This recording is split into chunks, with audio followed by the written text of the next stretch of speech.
No, I actually did on my pracs.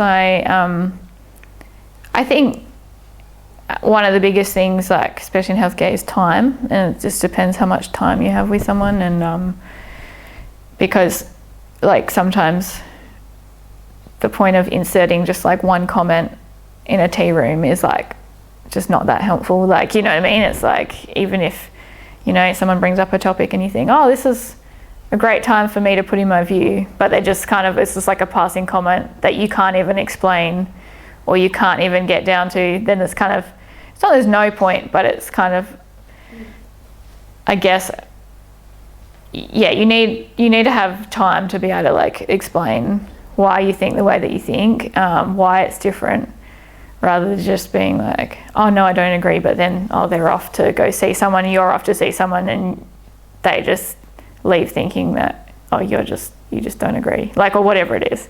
I think the other thing though is, I think especially in Australia, we do get, I guess like we inwardly get ourselves worked up as if we're going to have a fight all the time, especially like to defend our beliefs. And a lot of the time I've found it actually doesn't happen. Like, so, you know, there'll be like some controversial topic that comes out in your workplace, and then you get all worked up to say what you want to say, and the person doesn't even fight you. They're just like, oh yeah, cool. Because it's so like, oh, you have this opinion, you have this opinion, you have this opinion, cool. Like, it's just not, like, I don't have to agree with it.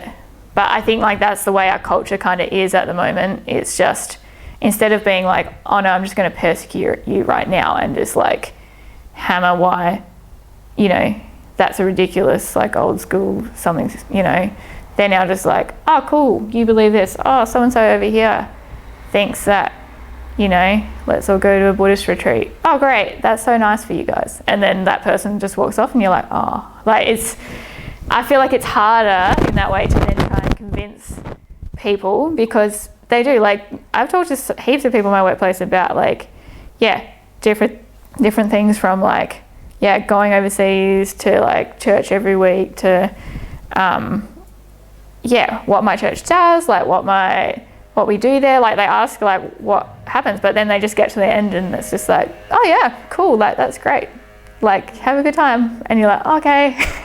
So I think like, but there's still this mentality that you work yourself up being like, oh, I'm going to have like a really great answer or something. And then they'll be like, oh, that's it. I'm going to come to your church because like, yeah, but they don't. They just go, yep, cool. Like Rachel does this, so-and-so does this. Like, I think, yeah. So it's a hard thing to navigate, I guess, how to actually like, yeah, feel like you're kind of promoting God in a way that's different to other like religions or thoughts or processes. Yeah. So